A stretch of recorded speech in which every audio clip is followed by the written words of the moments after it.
కృష్ణ, ఇదెలా చేయగలిగావు నువ్వు? ఇది చమత్కారం జరిగిపోయింది. కృష్ణ, చెప్పవా, దాన్ని ఎలా ఆపగలిగావు నువ్వు? చెప్పాను కదన్నా, ముందు స్నేహాన్ని పెంచుకోవాలని, బంధాలను పెంచుకొని లక్ష్యం సాధించాలి. కానీ నువ్వు వెళ్ళి దాని చెవిలో ఏం చెప్పావు? అదే ఏంటంటే, దీన్ని దండించడానికి ఇక్కడ కట్టేయలేదు. అది కేవలం తన రక్షణ కోసమే బంధించబడ్డది. దాంతో అటూ ఇటూ పరిగెత్తి తప్పిపోకుండా ఉండడానికి. దాంతో అది ఒప్పుకుంది కూడానా? దీనికి కూడా ఒప్పుకోలేదు.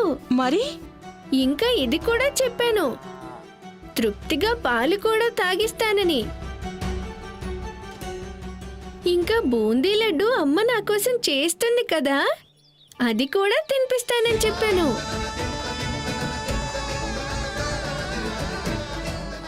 పెద్దనాన్న, మీ పరీక్షలో నేను సఫలమయ్యానా?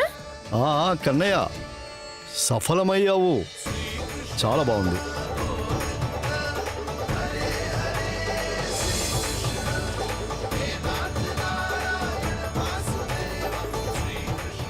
నాన్నా, నాన్న, మీకేమనిపిస్తుంది? నేను పరీక్షలో సఫలమైనట్లేనా? మరి గోవులను వనానికి తీసుకెళ్ళగలుగుతాను కదా? లేదు కన్నయ్య, ఇంత త్వరగా కాదు. నీకు ఇంకా ఆఖరి పరీక్ష బాకీ ఉంది. నువ్వు గోపాలకుడివి ఎందుకు అవ్వాలనుకుంటున్నావు? ఎందుకంటే వనంలోకి వెళ్ళడానికి ఎవ్వరూ అడ్డు చెప్పరని కదా.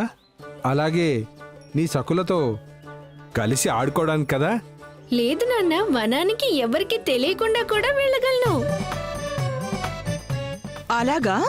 నిజమైన కారణం ఏంటంటే నాన్న, ఈ గోవులన్నీ కూడా చాలా అమాయకమైనవి. వీటికి మన ప్రేమ చాలా అవసరం. ఇంకా గోసేవ చేయడం చాలా గొప్ప ధర్మం కూడా. మీరేగా నేర్పించింది, స్వయంగా భగవంతుడి పూజతో సమానమని గోసేవ చేయడమని. గోవులు దూడల మధ్య ఉండడం నాకు చాలా ఇష్టంగా ఉంటుంది.